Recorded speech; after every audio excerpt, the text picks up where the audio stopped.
El milagro más grande. Padre Pablo Martín Sanguiao. Presentación de la sierva de Dios Luisa Picarreta, la pequeña hija de la divina voluntad, y de su extraordinario anuncio, el cumplimiento del reino de Dios. Luisa será glorificada también en la tierra. En las 3 oraciones publicadas poco después de su muerte para implorar su beatificación, el arzobispo Monseñor Reginaldo Adasi, ya desde entonces, le daba el título de sierva de Dios. Adorable bien mío, escribe Luisa el 23 de enero de 1908. Tú sabes que nunca he hecho caso a méritos, sino solo a amarte. Me parece que quieren hacerme sierva en tu casa. Si pensase en tenerlos, no quiero ser sierva, sino hija, más aún, tú mi amado, y yo tu amada. Y pensar que los hombres la han declarado sierva de Dios. Pero el Señor sabe el resultado que quiere obtener con eso. Sus caminos no son nuestros caminos. Sierva de Dios o la pequeña hija de la divina voluntad. Ambos títulos son perfectamente compatibles, si bien considerados en diferentes sentidos. Hija en vez de sierva. Servidora en vez de desobediente. Nuestra esperanza no es tanto que Luisa sea glorificada por la Iglesia, sino que sea glorificada la divina voluntad, en el modo como Jesús la manifiesta en la vida y en los escritos de Luisa. Que, como ella dice en una carta, la Iglesia reciba este alimento celestial que la hará resucitar en su máximo triunfo. Glorificar la divina voluntad, lo cual no significa aprobarla, sino acogerla con gozo, con gratitud, con amor, llevará consigo como justa consecuencia glorificar también a la sierva de Dios, Luisa Picarreta, reconocer el papel y la misión única que Dios ha querido darle en su proyecto de amor y reconocer la fidelidad con que ella lo ha cumplido.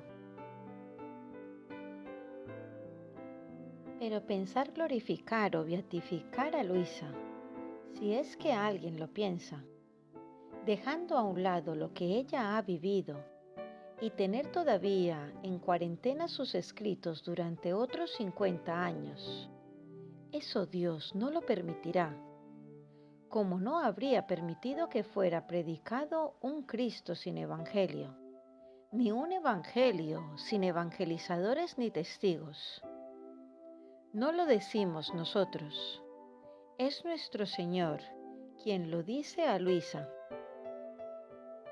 No te extrañes por cuantas cosas grandes y maravillosas puedo decirte de esta misión, por cuantas gracias puedo darte, porque no se trata de hacer un santo, de salvar a las generaciones, sino que se trata de poner a salvo una voluntad divina, que todos vuelvan al principio, al origen del que todas las cosas salieron, y que la finalidad de mi voluntad tenga su cumplimiento.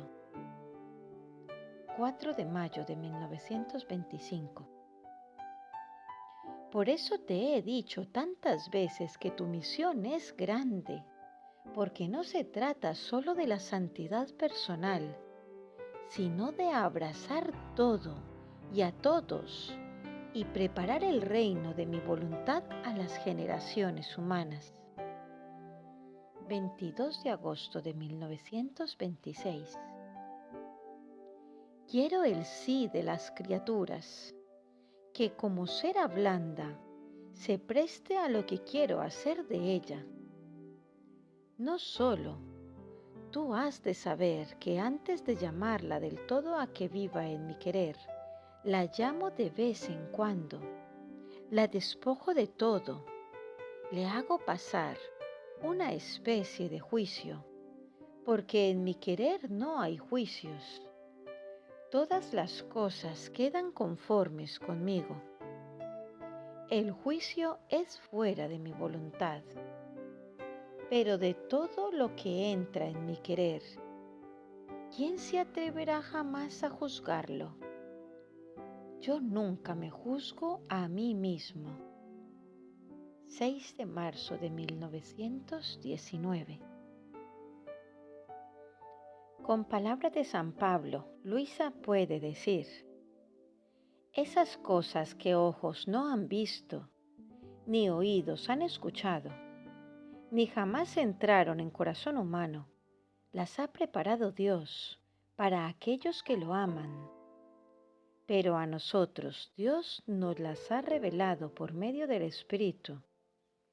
El Espíritu escruta todo, hasta lo más íntimo de Dios. ¿Quién conoce los secretos del hombre, sino el Espíritu del hombre que está en él? Así los secretos de Dios, nadie ha podido conocerlos jamás, sino el Espíritu de Dios. Y nosotros no hemos recibido el Espíritu del mundo, sino el Espíritu de Dios, para conocer todo lo que Dios nos ha dado.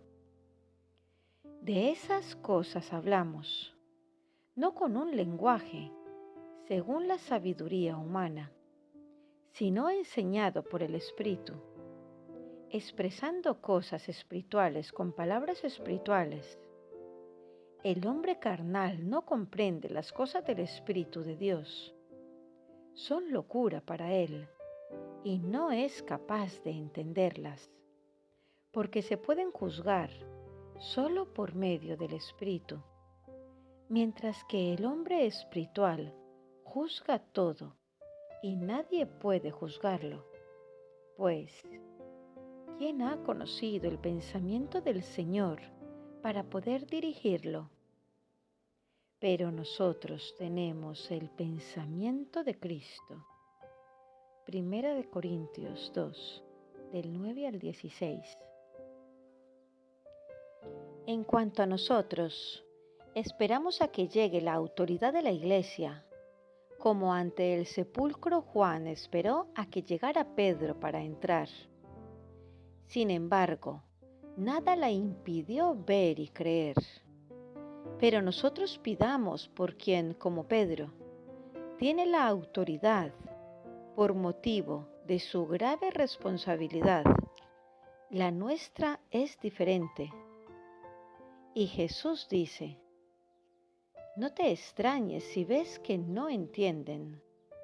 Para entender deberían disponerse al más grande sacrificio, el de no dar vida ni siquiera en las cosas santas a su propia voluntad.